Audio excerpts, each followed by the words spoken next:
Hey, what's going on, Call of Duty fans? It's your boy Evangelist here, bringing you another great game of Black Ops 2. Now, I know I haven't been on lately, and I apologize, but between looking for work and my upcoming projects, it's been really hectic, so I want to apologize in advance. I have a couple projects coming up. Beyond Two Souls is coming out in a little bit. I'm going to do a Let's Play, Road to Assassin's Creed 4. I'm going to play all through Assassin's Creed 3, which is the only one I haven't played yet. This is going to be a new experience for me. You guys can laugh at me and all my fucking quirks and shit like that. Now, I have a lot of time with you guys today, so I'm going to get out as much info as I can. This is going to be part 3 of my Call of Duty perk analysis. So, I'm going to go over stealth and awareness. Now, let's get this show on the road.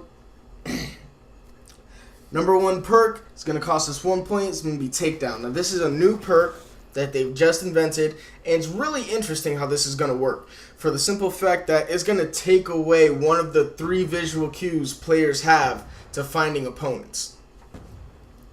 Now, people are probably wondering, how is taking away the skulls from one of the visual cues, the skulls in particular, going to help us defeat our enemies? Now, this is a good question, and I'm going to give you the correct answer. Decent players, anyone that's average or above, have 3 visual cues to look for when looking for an opponent or when they're defending something and, trying to help an ally. You have the mini-map, you have the kill feed, and you have the skulls as a visual cue. Now, when you're getting rid of one of the 3 visual cues, you're skewing that person's perspective on what's happening in game. Now, it may not seem like a big deal right now, but think about it. If someone's in the middle of a firefight, they can't bother to look directly at the kill feed or directly at the mini-map, chances are you killing an opponent next to him with your silenced weapon or knifing him, and them not knowing that the guy is there, because they don't know the skulls. If that guy doesn't call you out, because communication is very lax in Call of Duty, especially in pubs, you're going to get that jump on the guy, and he's not going to know what the hell happened because he doesn't see the skull. So taking away one visual cue is just as important as blocking a UAV or something like that. Or EMPing them and blocking the kill feed. They're not going to know what's going on. It's going to drive them off, and you're going to get the jump. Next is going to be Blind Eye. That's going to be a 2-point perk. Now, Blind Eye has always been underpowered. It's always been underrated. No one's used it for its intended purposes, and it just doesn't get much use in general. I mean, in this particular set, it's going to block AI-controlled air support, the Oracle support streak, and sentry guns. So that right there is going to make it a little more useful than its previous incarnations. It's nothing particularly special, and it's probably going to be just as underused as it always was. But to know that it blocks the Oracle, which looks like it'll be a pretty neat support streak, is a little bit of a boon, because that support streak in general seems a little overpowered. But I don't think it's going to see much more use than it had in its previous incarnations, such as MW3 and Black Ops 2. Next is going to be Off the Grid, which is going to also be a 2-point perk, and it's every person's favorite. It's Ghost coming back, just with another name. Now, what this is going to do is block you from immune to enemy SATCOMs and radar pings. Now, when it means radar pings, I'm going to assume that it means motion sensors and possibly the perk ping, which is in the elite set, and when you kill an enemy with it, it basically illuminates a small area and shows any enemies that are within that vicinity, which is going to pair well with quite a few perks if you can use your imagination. But pretty self-explanatory, blocking enemy SATCOMs as well as motion sensors and so on and so forth. No need to go on an explanation for that. It's been in Call of Duty since the dawn of time, and it's going to continue to be used. Now, next is going to be Dead Silence. Now, there's no direct information about what Dead Silence is going to do, but we all know what it's going to achieve, and that's going to be quieter footsteps.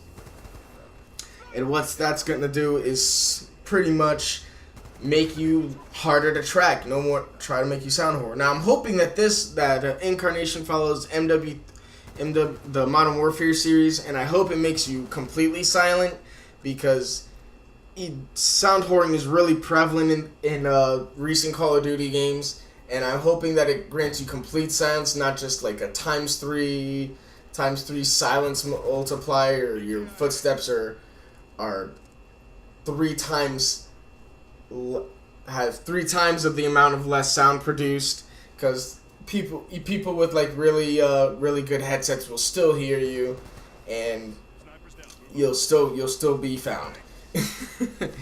But there's no direct information on it. I'm hoping that it makes you completely silent. Next is going to be Cold-Blooded. It's a 2-point perk. Now, this one was basically set up to raw materials from its previous incarnation, Assassin and Assassin Pro. This Cold-Blooded simply makes you immune to player-controlled point streaks. I'm sorry. I keep saying score streaks. And that's pretty bare bones. You know, if you compare it to, you know, even Cold-Blooded from Modern Warfare 2 or Black Ops 2, and I mean Assassin Pro from Modern Warfare 3, which was overpowered to all hell. What did Assassin Pro do? Made you immune to UAVs, EMPs, counter UAVs, and made your name not appear on the screen. And didn't it make you immune to like player controlled streaks too? I'm not sure, but it was a really overpowered perk. I'm happy to see it not return.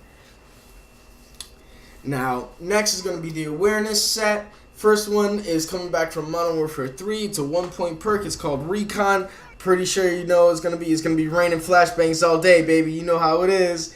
Making that light map up like it's Christmas morning. Anyway, so makes explosive damage, paint enemies. Now I'm glad they got rid of the pro perk, because most people didn't even use the pro part of it. It was mostly just for its initial effect, which was for explosive damage to paint. A lot of people paired this with tactical grenades, mostly flashbangs, for the simple fact that flashbangs airburst, and so if you toss them over a wide area in an open map, you could catch people in their spawn and know where they were heading off to, even if it was only for about a 2 to 3 second illumination. That them having that advantage and knowing where the enemy was going to go was a big boon, especially to the team, because they could all see. It wasn't a solitary effect. And I'm glad to see it return. It's going to bring a lot of tactical gameplay back. Now 2 is going to be Scavenger. There's no real info on this, but I'm hoping it's a bare bones Scavenger which just replenishes ammo. With the return of Danger Close and with the return of Recon, I really hope that you can't recover infinitely, you know, your lethals and your tacticals along with your grenade launcher. To see that come back would be just a nightmare and possibly ruin this game and mean the end of Call of Duty, meaning that they don't care about what us as players think, and they're just going to ruin the game again. Now, next is going to be Sit Rep. It's another 2-point perk, allows you to see enemy equipment and explosives. Pretty standard, nothing else to explain about that. So not going to delay explosives, however. So just because you see them doesn't mean you can run by them like you did with Engineer in Black Ops 2 or Stalker in MW3. So be careful with that. You know, toss some EMPs, bang wall bang the explosives if you can, and let's go. Next, you have Eavesdrop, which is another 2-point perk that's going to be to hear enemies louder. You know, same thing as Awareness in Black Ops 2. Pretty self-explanatory. Next is Wiretap, which is going to be very controversial. That allows you to jack into the enemy SATCOMs and use their SATCOMs against them. So if you combine this with Off the Grid, this is going to be really overpowered. You're hiding from their UAV and using their own against you while being able to move around while your teammate gets SATCOMs as well. And next is going to be Resilience. This is Evangelist. Thank you for watching. Please remember to like, favorite, and subscribe. This is your boy, and I'm out. Peace. 36 and 8. Loving it. Thank you for Shufty and Kemo Sabi for getting me this gameplay.